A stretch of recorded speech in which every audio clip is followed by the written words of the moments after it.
Hey there, Mr. Redder here. Welcome back to another episode of r/entitled Parent Stories. Our first story we'll be reading today. Karen neighbor is threatening to sue me for hurricane damage. After that, am I the jerk for letting my roommates evict themselves? And after that, if you find that job, take it. Okay, I will. Now for every thumbs up this video gets, one Karen does not get to sue her neighbors for hurricane damage. As if people don't have enough to worry about after a hurricane. So please smash that like button and subscribe and turn on notifications for new stories from Reddit every single day. Karen neighbor threatening to sue me for hurricane damage. We bought this home last year. We live next door to some retired boomers. The wife, Buddy we'll call her, was very friendly at first. She would always want to talk with me about gardening and she liked talking to my daughter. However, her dog was insanely aggressive. I couldn't do anything in my yard without the dog barking, growling, and trying to jump the fence at me. I couldn't even talk to people because this dog would bark for an hour straight until I gave up trying to enjoy the yard and just went inside. We're currently saving up for a new roof. It will cost around 5 to 10 grand and we're going to have all the gutters replaced too. Hurricane Fiona hit and blew our gutters off. It was terrifying. In the morning, my husband did a walk around and saw the gutters in their backyard. While cleaning up storm debris, the wife, Buddy, approached me, saying my gutter dented her car and will cost her several thousand to fix it, and that she'll have to pay a $1,000 deductible. I didn't know how to respond because I didn't see any significant damage. Mind you, she would regularly brag to me about how she bought her home in the 80s, that her $70,000 mortgage was paid off and had a new roof, new driveways, and painted her roof, doors, and window framing a tacky black color. She also lives in a duplex and it completely clashes with her neighbor. I went inside and discussed what to do with my husband. He said right now, nothing. I called my insurance company and let them know what happened to our roof and gutters and that my neighbor wants to make a claim against us and is insisting she has photo proof we were negligent. A few days later, she comes up to me demanding my insurance, my number, and my last name because of the damage to her car. I take a look at the car and I don't see any damage aside from a golf ball-sized dent on the hood. I asked if it was from the gutters falling and she insists that it is. I asked how does she know? She said in the morning that she came outside and found them on top of her car. So, during the hurricane of the decade, apparently the wind that snapped off my gutters around 2 a.m. landed on her car, then waited patiently for her to wake up. I gave her my insurance info anyway and tell her to figure it out with them. She then begins going off on me and how I intentionally let this happen, that I'm trying to hurt her home, and this is my fault, how she'll have to sue my insurance and me, that it will cost thousands to fix and I better pay up, and then throws in how she's been nice to my 4-year-old. She then says I should have ripped my gutters off before the hurricane. I just tell her I'm not interested in conflict with her and to go through my insurance. She then tries to tell me how my falling gutter also damaged her heat pump, the one that was currently on and looked fine. After this, I went outside and I took photos of her car, heat pump, and noticed no significant damage to either. Yet, here she is threatening to sue me for thousands. I would have even agreed to help her with the car repair if she wanted, but instead, she jumps to suing me, and I don't know how she's going to stop being nice to my kid. Update. So I called my insurance and explained to them what happened. They'll get back to me, and if I have to pay damages, then we can do so. But I don't think the damage was $5,000, and her heat pump was definitely not damaged by my gutter. I called city bylaw enforcement on her dog. I got fed up with being nice and understanding with a crappy dog who I always worried would jump the fence one day and hurt us. So compliance said that they would talk to her and that they will mostly go down the educational route. And they said they'll go to her home, assess the situation, and just talk to her about how she has 6 months to get her dog under control or they'll start sending her tickets. She tried to come to my door to argue with me again. I told her she needs to talk to my husband, a military man who is not nearly as patient as I am, or keep talking to insurance, and I filed a claim and told them to assess her damages too and that I'm closing the door now. She tried knocking again. At this point, I called the non-emergency police line and told them she keeps demanding money from me and she's insisting the hurricane damage to her home was my fault and that she won't leave me alone. So compliance from the city showed up to talk to her about her dog. Then the police officer showed up and told her to leave me alone, that if she keeps harassing me, he will come back again, and that his own mother couldn't have predicted a tree would crash on her deck. I couldn't have predicted my gutter falling off. She apologized, and the officer said she needs to give me space, and I told him if insurance determines I need to pay up, I will, but only if they say so. so hopefully she'll listen and leave me alone. She's a very Karen type person who felt embarrassed to have city compliance and a police officer at her door. Maybe don't harass your neighbors and I won't have to retaliate. I'm done being a victim of mistreatment who just sits by and takes it to keep the peace. The other person clearly doesn't want to maintain. Am I the jerk for letting my roommates evict themselves? I, 28 female, own a house. I wish I didn't because I inherited it from my grandmother, whom I would have preferred to have it back. It's an older house in a mature neighborhood in my city. It has a huge yard, a garden, and a detached garage large enough for a couple of cars and an RV. It also has an in-law suite where I live. I started living there when I started university, and I love it. My exit leads to the backyard and my garden. After the estate was all settled, I was left with a little money and a fully paid-off house. I'm the baby of all the cousins, and I was an oops baby. I'm 17 years younger than the next youngest. I decided that I would keep living in my area and just take on short-term renters to help me cover with expenses. I also plan to allow any of my nieces and nephews who went to school in my city to live with me. So far, only one nephew has, and he was well behaved and moved out when he finished school. I found a couple that wanted the entire upper floor for 1 year while they got settled from moving across the country for work. No big deal. I have 3 nibblings graduating the next year, and only one might go to school in my city. So I let my property manager set up a 1-year lease. My city does not have a minimum rental increase. This is important. So after 6 months, the problems start. The wife got pregnant, and they like the house. They have not found a house they want to buy. They want to keep living here, but they don't want a roommate. So one day the husband catches me and says that he's talked to the property manager about renting the entire house and that I might want to start looking elsewhere for a place to live. I check with my guy, and yup, he wants the whole house. So I talk to my lawyer because I don't want any problems. As long as the increase is 1 year after tenancy and I give 3 months notice, there's literally no limit on the rental increase. So I tell my property manager to raise the rent for the ground level 50%. They have 5 months notice of a rental increase, so I'm in the clear. Now I can hear them fighting about having to find a new place, which I don't get because I was clear in the lease that it was only for 1 year, and I gave them a good price because they had excellent credit and rental history. The real estate market in my city isn't crazy. They should be able to find something to buy in time, or at the very least, somewhere else to rent. I've talked to my parents about this, and they said I'm being sort of mean. I don't think I am. I have a plan for my home, and it does not involve me moving out. I have a garden that I worked with my grandmother on my entire life. I have a yard with raspberry bushes my grandfather planted for his kids and grandkids. My dog likes having a yard to play in. I could have told them it's my home, but it's not their business. Am I the jerk? Not the jerk. When the husband told you to start looking, he told you exactly what he'd do if the roles were reversed. He'd kick you to the curb. Funny that they did not even respect your seniority and wanted to kick you out of the house you occupied beforehand. You can get rid of them with no guilt. Also, the fact that she's pregnant is of no importance here. She can manage her stress by herself. Not your problem. You're the jerk. Going against the grain here, but as the owner of a house you rent out, you'll always be the jerk in my eyes. The housing crisis is real, and with everything else going on in this world, if you have the audacity to try to capitalize off of people who just need a place to live, you're a dirtbag in my eyes. If you're not part of the solution, then you're part of the problem, and I'm really disappointed to see so much support for you in these comments. As Redditors, we're supposed to be aware of these issues and not encourage people like you to take advantage of others the way that all landlords do, because you're money hungry and greedy. I have zero respect for anyone who owns a property that they rent out. You honestly could have donated that house to a charity, foster program, halfway house, etc. The possibilities are endless. But because you're money hungry, you choose to capitalize off of good, hardworking people. Thanks. I'm legit triggered now, and I need to go take my meds, which cost me a fortune because of people like you.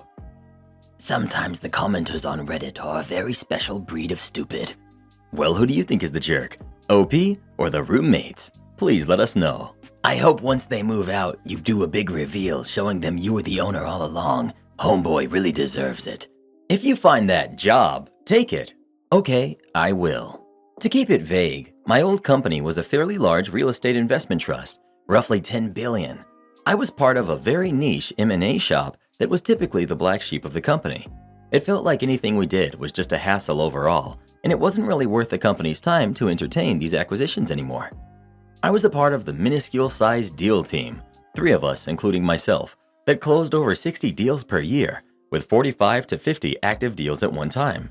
Typically, each deal took about 4 to 9 months from start to finish, depending on the seller's competence level and organization.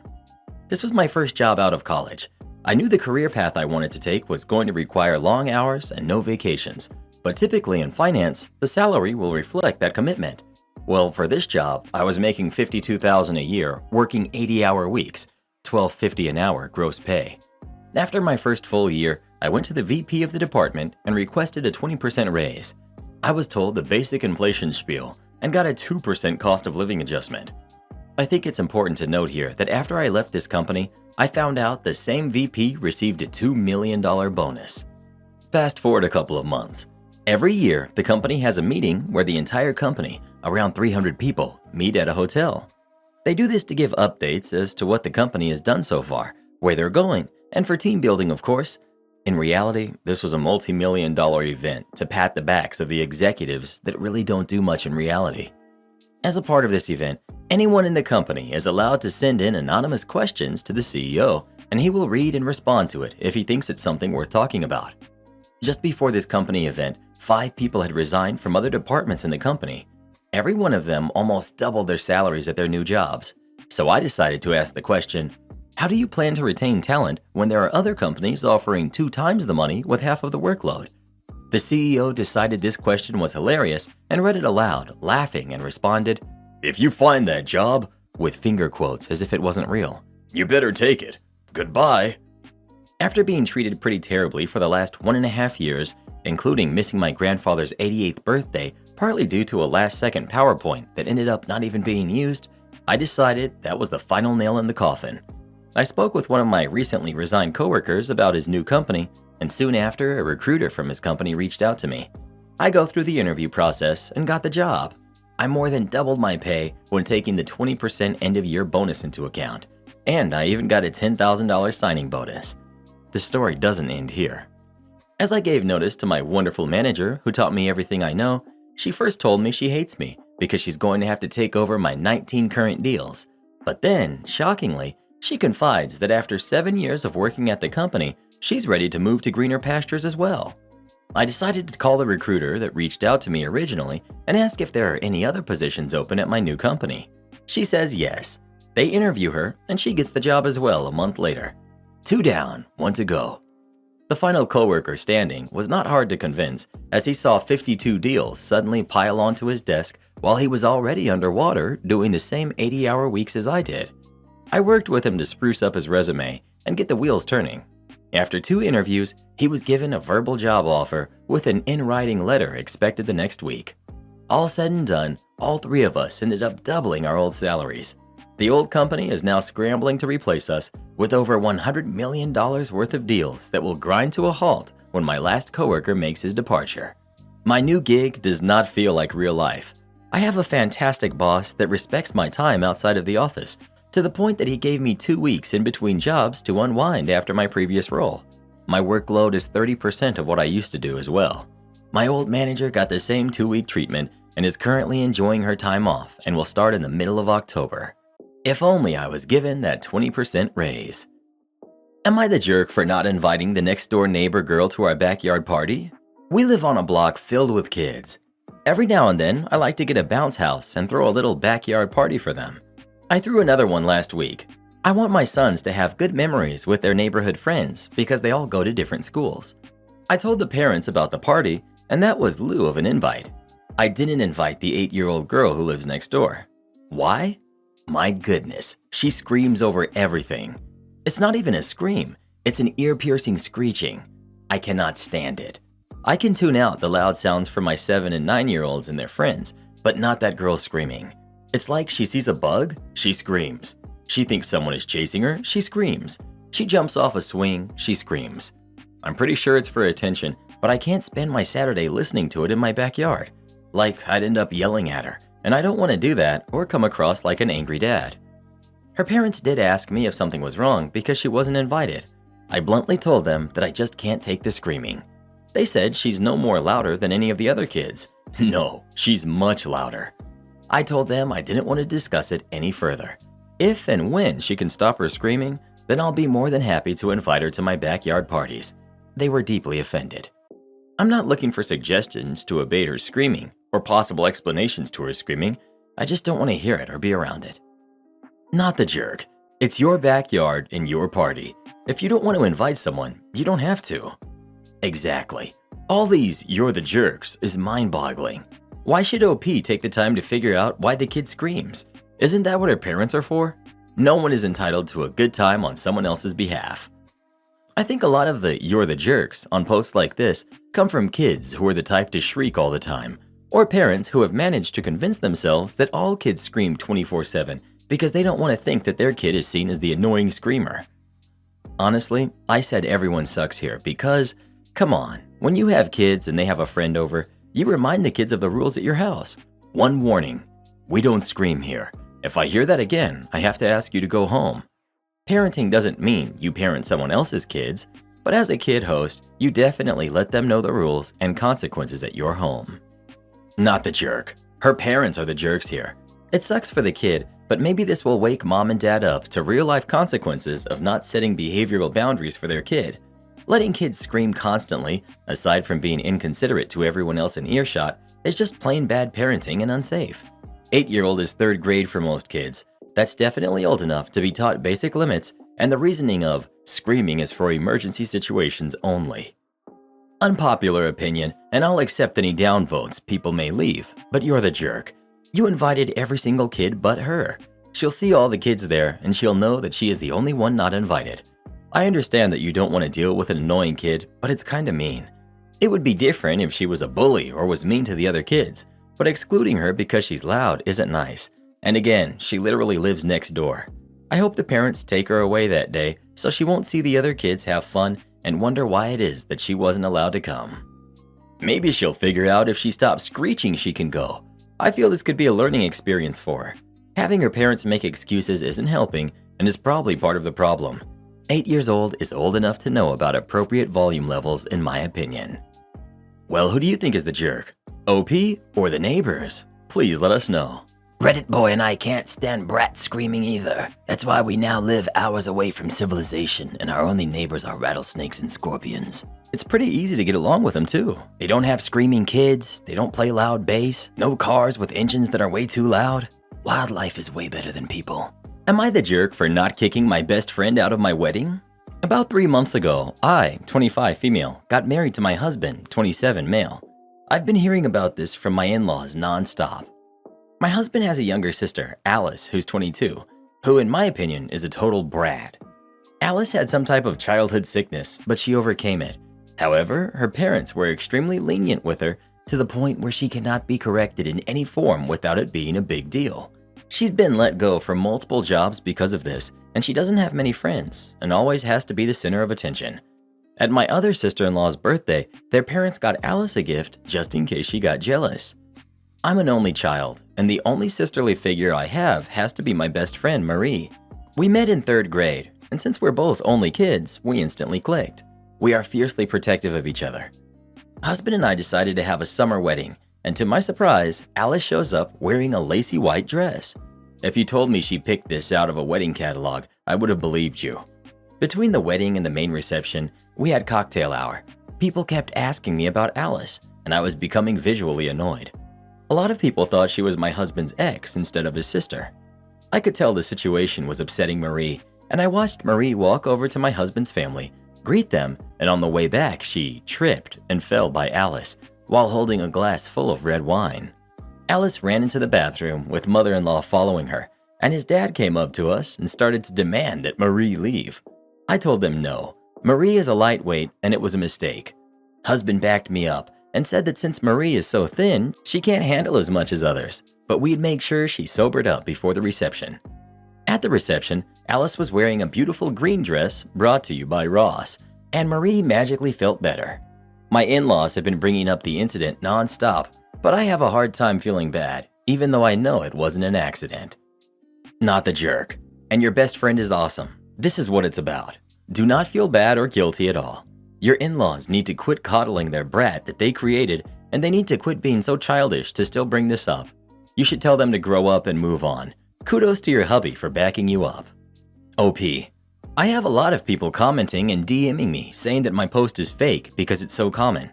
What you guys fail to realize is that it's so common because people are crazy and entitled. There are so many narcissistic people who can't let anyone else shine in their presence. My sister-in-law is that type of person. I've seen her cry because she didn't get a turkey leg during Thanksgiving dinner at the ripe age of 20. Am I the jerk for being honest that my dad made me pay for my own art lessons as a kid? I'm 15, female. My mom and dad divorced when I was a baby. I spent most of my time with my mom and every other weekend with my dad. When I was in elementary and middle school, I went to an art class hosted by Mrs. Annie on Saturdays. In 4th grade, I asked my dad if I could go on his weekends too, and he told me that if I wanted to go on his weekends, that I would need to cover both the cost of each lesson, $12 for 4 hours, plus $5 contribution towards the DirecTV recording feature since he had to miss his TV shows to take me. I was able to go 3 times on his days using money I had saved from holidays. I told my mom that I was sad because I didn't have any more money left to be able to go to Mrs. Annie's on Dad's weekend. My mom didn't realize Dad was making me pay for my own lessons and flipped out on him. From then on, she would pick me up on his Saturdays for art class. We haven't had time to go to Mrs. Annie's since I got into high school, but I still do art and go to online lessons whenever I have the chance. Dad had a party at the house with a bunch of people from his work. I thanked him for dinner. He said he wanted me to stay at the table and talk to his work friends, but I told him that I needed to finish a school project and went to my room. Later, one of Dad's work friends came up to me and told me that I should have done what my dad wanted me to, and I should have had more gratitude towards my dad because on top of raising and supporting me, he's the reason why I'm an amazing artist. Dad showed his work friends my art and said that I was an amazing artist because of him and all the expensive art lessons that he paid for. I told the work friend that my dad has never paid for any of my art lessons, and how when I was a 4th grader, he refused to take me to art lessons unless I paid the $12 fee myself and gave him $5 to contribute to the DirecTV recording feature. His friend apologized for the misunderstanding, and I forgot about it until Dad started lecturing me last week. The work friend told all the other coworkers that Dad never paid for my art lessons and tried making me pay for them. Some of his coworkers now only talk to him for business reasons, but most of them are making fun of him and saying stuff like, "Ah, that's so expensive, but we can have OP save up her lunch money so she can cover it. Right, Daniel?" My dad. My grandma and Dad's girlfriend agree with Dad because I'm not owed art lessons, and me being bitter about it is no reason to try and mess up his work reputation with what I said. My mom and stepdad said that I did nothing wrong, and Daniel shouldn't have told lies in the first place. My sister, Tori, said my dad deserved to be embarrassed anyway. Tori hasn't talked to my dad in a long time. So now I'm conflicted about if I should have said what I did to my dad's work friend. Edit for clarity. Dad's coworker came up to me while I was refilling my water bottle in the kitchen and living room area. It felt weird that he said anything at all to me, but he never came into my room. Not the jerk. You aren't owed art lessons, sure. He didn't need to provide them, as much as that sucks, and we all wish every kid could get the extra enrichment they want. But your dad doesn't get to take credit for the work you're doing, especially if he didn't support you in the process of getting there. He doesn't get to take credit for providing you with something that he didn't actually provide you with. Even though he apologized, the work friend is a jerk too. What right does he have to be lecturing OP about anything? He's her dad's work friend, not even a family member or a family friend. He's got some nerve going up to a 15-year-old and telling her to do what your dad says. To be honest, I think it's the $5 for the DirecTV recording that pushed them over that edge. Ignoring the lies for a moment, making your kid pay for their own extracurricular can be considered a parenting strategy. Asking them to pay for your DVR for your shows is not. Not the jerk. Dad's a cheapskate and a crappy parent, and a liar, so why should you be trying to maintain his reputation? Also, I just want to say his work friend has an inflated sense of ego. To come up to you and tell you that you should be a better, more grateful kid to your dad? You didn't lie, you just told the sad truth. Dad should have kept his mouth shut instead of getting braggy. Am I the jerk for telling my sister to find a babysitter instead of dumping her kids with me? Honestly, I can't believe the whole situation came down to me having to make this post, but it did. My oldest sister, who's 41, and I, 23 female, have been somewhat estranged for years. It began when I was 18, shortly after I received my autism diagnosis. The diagnosis caused a noticeable shift in the way she treated me. I went from being the sister with a few quirks to the difficult one who had no hope of a decent future if she didn't have someone to baby her. She also feels that I'm not trustworthy after a couple of incidents regarding my mental health shortly after high school. Since I started dating a friend, who I will call O, 6 months ago, my sister has gone off the rails. From what my family has said, my sister has a problem with O's religion, which is something he's pretty lax about. The problem my sister has with my relationship with O has escalated dramatically. I've noticed that each time O and I plan a date, my sister needs a babysitter. I find this odd as their youngest son is 6 months old and still dependent on my sister. The other two kids, who are 7 and 5, are at the age where they need supervision, but I trust my niece to watch her brother if arrangements can't be made. Yet, my sister insists that I take care of her kids, despite the fact that she could have our mother or aunts watch them. I finally put my foot down and told her that if she expected me to babysit, she must give me prior notice. I also told her that she would have to pay me $20 for the entire night. This proposal sounded reasonable, and my mother agreed because she felt boundaries had to be set. My sister was upset about this suggestion and attempted to pull the relative obligation card. The stunt my sister decided to pull last week was the last straw. O and I were supposed to go to dinner at a restaurant we had a reservation for 6 weeks in advance. I was getting dressed when my sister showed up an hour and a half before O was supposed to pick me up to drop off her kids. To say I was upset is an understatement. My sister knew the restaurant had a long reservation list, but didn't seem to care. Our mother was already out with friends, so nobody else was at home to watch the kids. Instead of canceling my plans, I told my sister she had to find someone else to babysit or stay home with her kids. My sister was livid, calling me horrible names and accusing me of caring more about my boyfriend than my family. I slammed the door in her face, telling her I wouldn't deal with her until she acts like an adult. I also reminded her about the previous rules I had said about babysitting her kids. My mom and other sister are on my side in the situation. However, the rest of the family thought I was immature and that I should be grateful to spend time with my niece and nephews. I don't see what they see, but I could be wrong. Not the jerk. If the rest of the family are upset by you sticking to your previous agreement regarding watching your sister's kids, by all means, they can volunteer to watch your sister's kids with no notice. It's only a problem because you were inconvenienced, not them, which is hypocrisy. Not the jerk, but stop telling your sister about your dates. Also, there's no way a 7-year-old can watch a 5-year-old without supervision. It's one thing if mom needs to run to the bathroom for a few minutes, but she shouldn't be by herself for extended periods of time. Daughter-in-law steals my grandson's money, so I'm suing her. Hi, I am a grandma and I own a pretty good business in accounting. I'm not filthy rich, but I surely have a good amount of money, and I've set aside a lot of money for my grandson for college, or for a house if he decides not to go to college. Every year for his birthday for the past 8 years, I've given him around $800 a year for Christmas and his birthday so he can enjoy himself. It's quite a hefty sum of money, but he is a great kid, and I believe he deserves the money. He's 15 at the moment. Well, recently he came forward and told me for 5 years that my daughter-in-law has stolen a lot of money from him, and some from my son as well. It turned out that she was spending a lot of money on herself and decided to pretend that my grandson's money would be going towards college funds. It was usually through gift cards, so how would it even go towards a college in the first place? Not only this, but apparently he was barely even fed and didn't get basic necessities a lot of the time. 6 years ago, she broke up with my son and dated a man whose salary was more than enough to make sure my grandson was getting what he needs. They weren't in poverty. I was furious. Not only was the money I gave my grandson to have fun being used by someone who I didn't even like in the first place, but my grandson was being neglected when they could have given him the basic necessities. I recently emailed my daughter-in-law, telling her how much she owes me, and if she doesn't pay it back by the end of the year, I'm getting my lawyers involved. Well, she was furious and started using the fact that her boyfriend is a military sniper as a way to threaten me into dropping the charges. I told her I refused to do so and ignored her after that, knowing if she continued to threaten me, all she's doing is incriminating herself. My other son, who is also an employee of mine, said I was being too harsh on her and I should have just let it go, and that I already have enough money as it is to pay him back. Am I the jerk? You sure you want me to take part in the go-kart race? Okay, boss.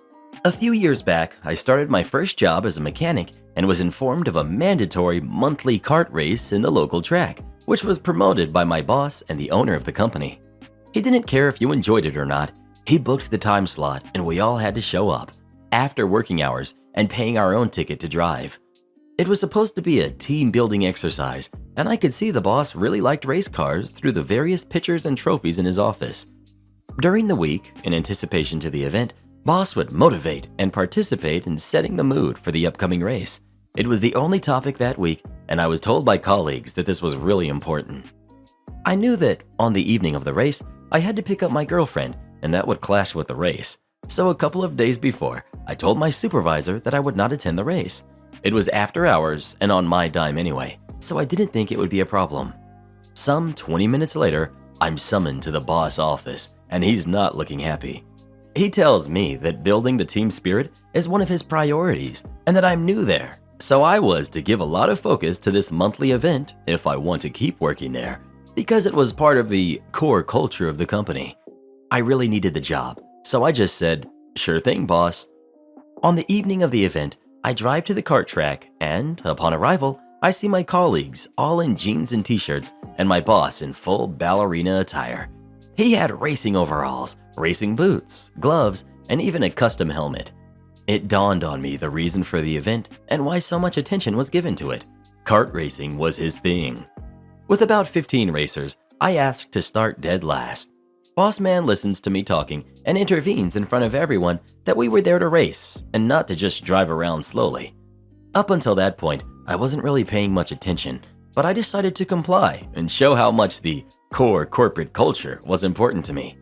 Starting from last, I proceeded to overtake all the other karts, including boss man on the outside of a fast corner. Overtaking on the outside is often seen as a bold, arrogant move. After just a few more laps, I reached him again, and as I was about to lap him, he went into the pits and stepped down. I duly won the race, and as I left the track into the bar, the real team building event, someone tells me that the boss had left. At the bar, the topic of the evening was how I had outraced everyone and how the boss, who had won all races since ever, was livid with my performance. Too bad for him. I guess I forgot to add to my resume that I had raced karts competitively as a kid, so I knew what I was doing and shattered his Ricky Bobby dream. After that, I was always courteously invited, but never again required to show up to his events. I went a few times, but arrived late on purpose, so I would just take part on the bar thing and not the race. Support our channel by joining as a member today, and we'll give you a shout out in our next video. Or come watch this video next. You won't believe what Karen does in that one.